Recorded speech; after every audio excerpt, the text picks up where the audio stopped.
And I'm going to pass it to Greg Robinson with the National Park Service, who will be presenting today. Greg, the floor is yours. Thank you. Welcome, everyone. I'm excited to share some time with you. My name is Greg Robinson. I work on the anti-harassment team for the National Park Service. Locally, we call it here the 16E program.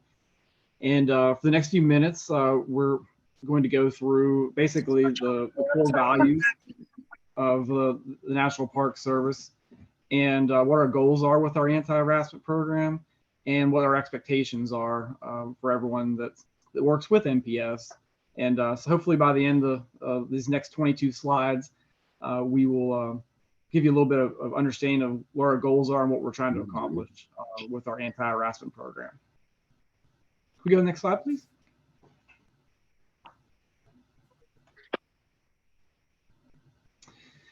And this is just a nice little graphic for you to absorb. We'll start on the next slide. So what our goal is at the National Park Service with our anti-harassment policy is that we want to ensure that we take immediate and appropriate corrective action when we are presented with potential problematic or misconduct type behavior. That includes we would take disciplinary action to eliminating that harassing conduct, regardless of whether the conduct rises to a level whether it violated the law or not.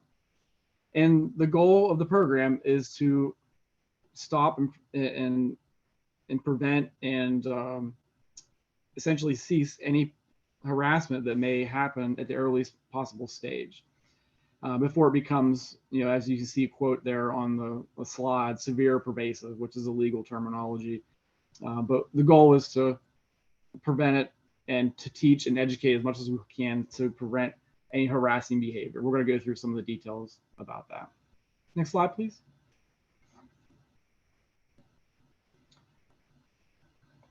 So here are the core values, and I won't read them all to you, but respect, integrity, tradition, excellence, and shared stewardship. And this all circles with what we're talking about, the anti-harassment program. If we enable harassment, if we let that continue, we don't really meet our goals of an organization. And no organization is perfect, but we're trying to do our best with preventing harassment. Next slide, please. So let's dive into these 5 goals of the anti-harassment program. We want to clearly define the expectations and how the process works, and that encompasses employees, volunteers, non-federal employees, and we want to make sure everyone understands their duties and responsibilities, which we're going to talk about here in a few minutes. And then we want managers and supervisors to act promptly when they are presented with allegations. And we want to make sure individuals are held accountable for the actions as well, that it's not something that we just pretend it didn't happen. And most importantly, I would say that NPS wants to provide a workplace that is respectful to all, and everyone can enjoy the mission and be a part of the organization without fear of harassment or retaliation in a safe environment. Next slide, please.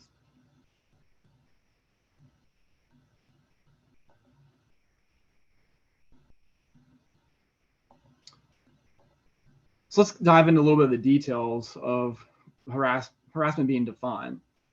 And the order that we follow, the policy that we follow, is prohibited and defined as unwelcome conduct, whether that be verbal or physical. It includes intimidation. It could be ridicule, it could be insults, comments, or physical conduct. And it's not based on an individual's protected class or protected status. So the behavior can reasonably be considered or adversely affect the work environment, or the employment decision affecting the employee is based on the employee's acceptance or rejection of such conduct. And the protected activity, we'll talk a little bit more about this as well, but includes reporting complaints, assisting someone else in reporting complaints, and participating in the complaint process themselves, regardless of whatever form that is, whether it's through our anti-harassment program or something else. Next slide, please.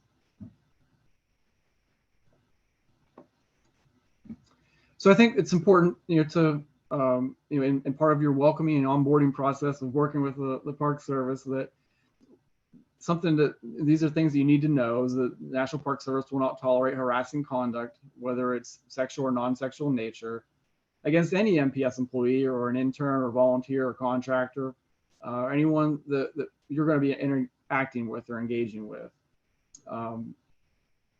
And the person may be held accountable for harassing conduct that occurs outside the workplace as well, but is connected to the MPS work. So in my line of work, I often see folks who are doing things outside of work, but it's still connected to their job. And so often, sometimes the things that they do outside of work impact their job and can even potentially create a situation where they don't have a job anymore because of what they did outside of work. So just be mindful of behavior even outside of work. Bystanders, people who witness harassing behavior, are expected to report it. And you can report this behavior, harassing behavior, to any MPS supervisor or manager. I'll talk about some of the other people you can report it to here in the next couple slides, but highlighted there in red, in bold, you'll see that MPS will not tolerate harassing conduct from employees, interns, volunteers, contractors, or partners, or any other non-federal employees as well. Next slide, please.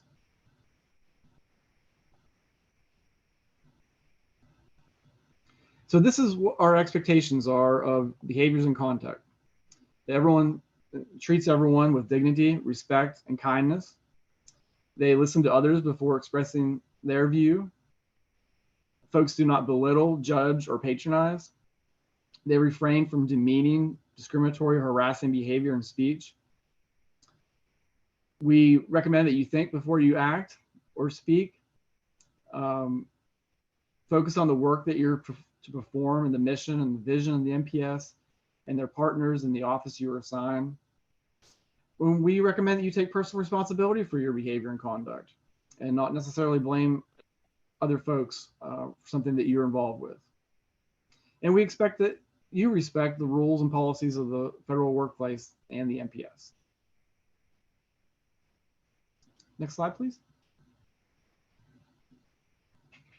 So here's some examples of unacceptable conduct. It could be a physical altercation. It could be verbal. It could be nonverbal. It could be practical jokes. It could be shouting. It could be being sarcastic. It could be ridiculing. It could be demeaning others. It also could be physical conduct, such as touching, hugging, massages, staring at someone, making sexual gestures. It also could be saying key phrases, and I'm not going to read those phrases to you, but you can see on the slides that sometimes people feel like that's appropriate to use, but it's not in the workplace, particularly in the National Park Service environment that we're trying to create of positivity and folks feeling welcome and safe. And that also is included, you'll see there in the next bullet, the risque or obscene comments, whether it be verbal or written.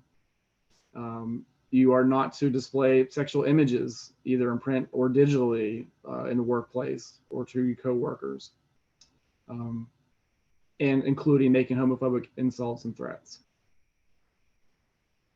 Next slide, please. Thank you. So duty to act, this is for part of the expectation process of the policy in our anti-harassment goals, is that once you see something, you should say something. We expect all of you to report it if you feel as though that something is inappropriate, there's inappropriate conduct, and our supervisors have a duty to act and to report that to the official, persons that are involved in the process to eliminate that. And we have a flow chart of how that works in another slide here coming up. But just to let you know, though, we have a responsibility, managers, supervisors have a responsibility to prevent and stop it from acting, from harassing behavior to occur. So you should feel safe to report that, and the folks that you report it to have a duty to go through the process to make sure there's a thorough investigation, we evaluate what the situation is and how to eliminate any wrongdoing. Next slide, please. So what should you do if you believe that you are a victim of harassment in any kind of format? This is the flow chart of how it works. And this is explains that if it happens to be a National Park Service employee, you would report it through the National Park Service, and then we would handle it through the Director's Order 16, as you see there at the bottom of the slide. But you also would want to report this, to your partner, the organizations that are sponsoring you and that you work with on a regular basis to help connect to the National Park Service. Next slide, please. Thank you. And this is just for an FYI for you how the process works for us, for the National Park Service, how an intake happens, and once we receive it, what occurs, the timelines we have to be able to make sure that if you remember back to the beginning of our slideshow, one of the goals of the program is to stop harassing behavior before it becomes a problem. And so we want to address it as quickly as possible. And this slide shows you that. Next slide, please. So let's talk a little bit about unconscious biases and how maybe a couple of slides here we're going to talk about may help you think about your conversations moving forward and working with the National Park Service. We all have unconscious biases, and we make assumptions and judgments about people and situations all the time. It's unavoidable. But what your goal is to treat people the same, no matter what their race is, their religion, their gender, size, age, how they dress, talk, or their country of origin, or their name. And people have a tendency to discriminate against a group or type of people unintentionally sometimes. And just remember that discrimination of any type is not only wrong, but it also can be illegal. Next slide, please. So this is to highlight and underline the fact that we, as the National Park Service, there's no place for harassment in our organization.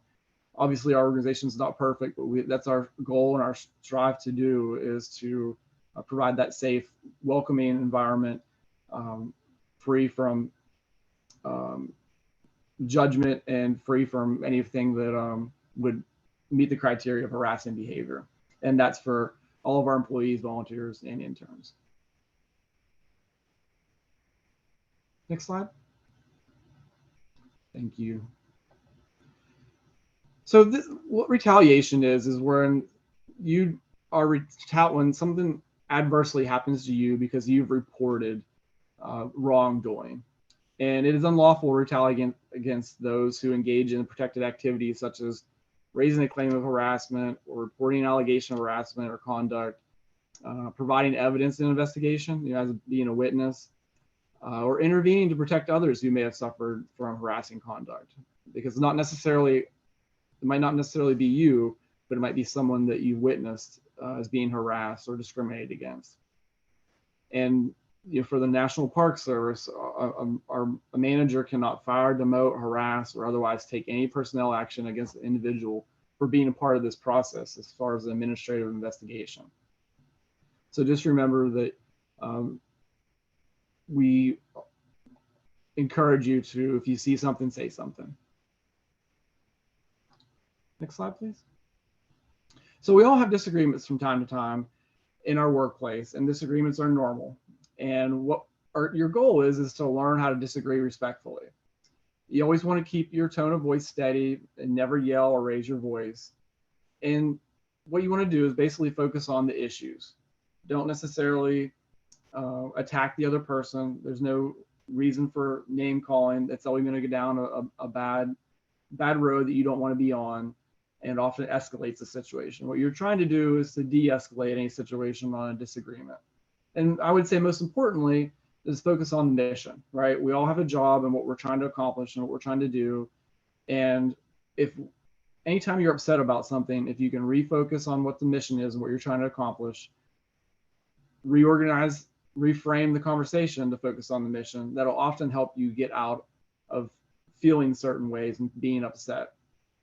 And you can also contact your supervisor if you ever feel as though things are, you're having disagreement with some your coworkers, or things aren't going as well as you want them to or feel they should.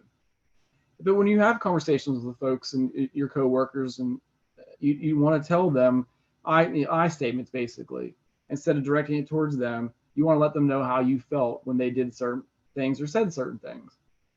So as you can see on the slide, I felt X when this was said, and when you said this to me. I felt upset when you did this, when you didn't say hi to me in the break room, right? You can put any example in there, but the idea is that you're using how you felt when you're telling someone else what their behavior or what their words said or did. Next slide. Thank you. So what should you do if you experience or witness harassment? You're encouraged to tell the person their conduct is unwelcome and unwanted, and that you request from them that they stop their words or whatever their behavior is that you'd like them to stop. You can report an incident to all 5 of these bullets that we're going to talk about here quickly. The supervisor of the person harassing you. You can report it to an NPS supervisor or management official. You can report it to any employee relations specialist that works in the National Park Service. You can report it to your sponsoring partner, and you can report it to the National Park Service Youth Program Office. I appreciate the wave there, Sheldon.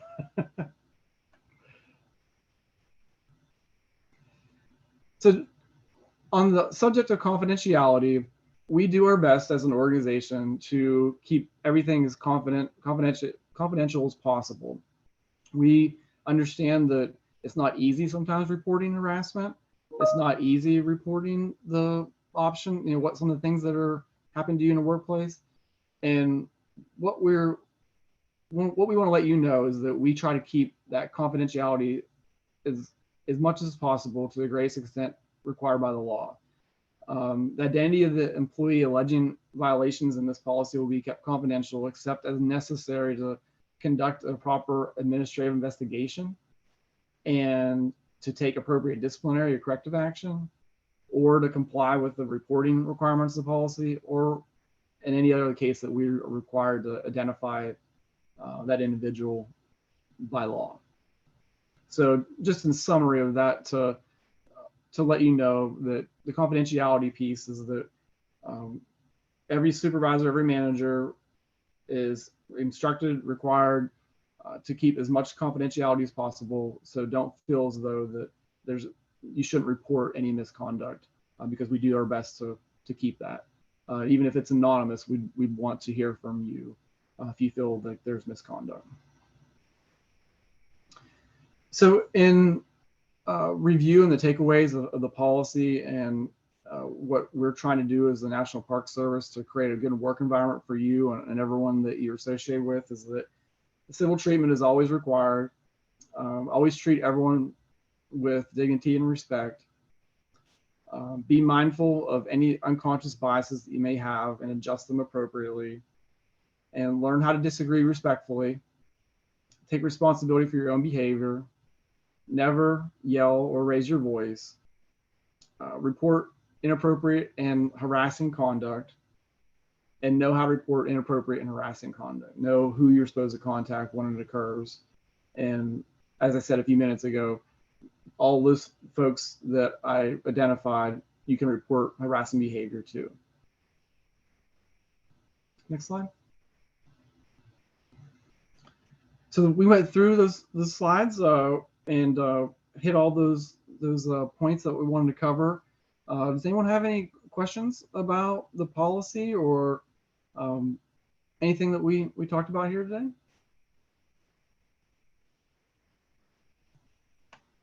We have a couple of questions in the chat. I don't know who's is taking care of the chat, but we do have I see 32 commenters. They're Introducing themselves. Oh, I thought there were questions. I'm going, wow, these are piling up for Greg. You thought there were 38 questions. I haven't seen any questions yet, but if anyone has any questions, feel free to unmute, or you can add them to the chat. I have a question. So the contact people that you mentioned, will we have their contact information at some point? Yes, and if for some reason, as you go through your onboarding process, your first point of contact would be your supervisor, correct? But if for some reason you don't get the points of contact that you'd be interested in, you can always ask your supervisor to get those points of contact. Thank Hi. you. Yes, I'm Ernestine White. I think also in your handbook, your partner organization should have some that information in your intern handbook. Anyone wants to jump in? Yes. So your first point of contact can be your NPS supervisor / mentor. You can talk to them first, or you can decide to come to either of your supervisors in your Environment for the Americas program. You know how we have managers and leads. So those people are available. Environment for the Americas also has an anonymous incident report form. It's a platform. So every Environment for the Americas intern can go to that anonymous. And if they want to come forward, like Greg said, some of this can be kept confidential and we can maybe start a conversation. But a lot of these situations have to be reported through is it the 16E form? The 16E program policy is what our policy is called, the 16E program. But yes, ultimately, someone like myself would want to hear from the MPS supervisor on what the who, what, when, where, how, why, and then we can start a process of investigating to see if we need to correct any behavior. Right. So if you report to your partner, we have to report to the supervisor and they will start this process.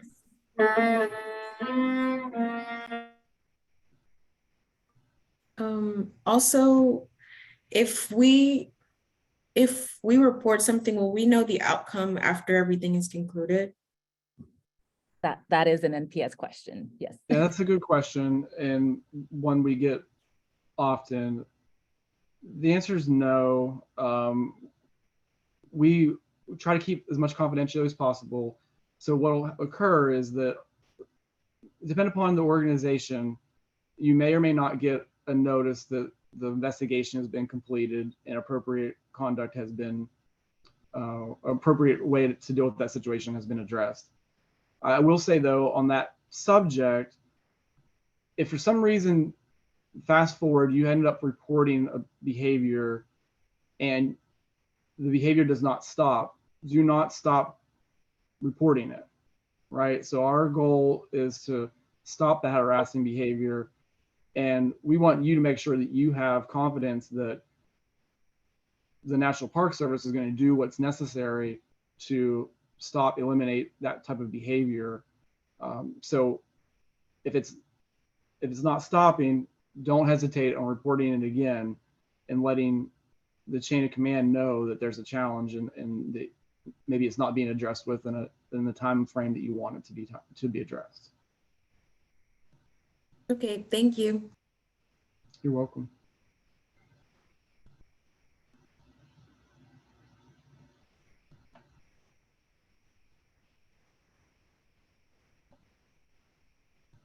Other questions?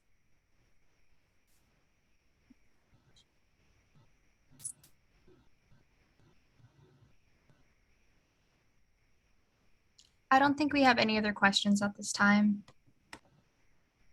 Well, thank you, and welcome everyone to the service, and we're excited for you and the next part of this this venture for your organization and for you being a part of the organization. And hopefully I was able to share some things with you that make you feel good about our work environment, and that allows you to be in a safe environment without having to worry about bullying or harassment while you're here and being a part of the National Park Service. Awesome. Thank you so much, Greg. And thank you all for joining today. I'm going to go ahead and stop the recording.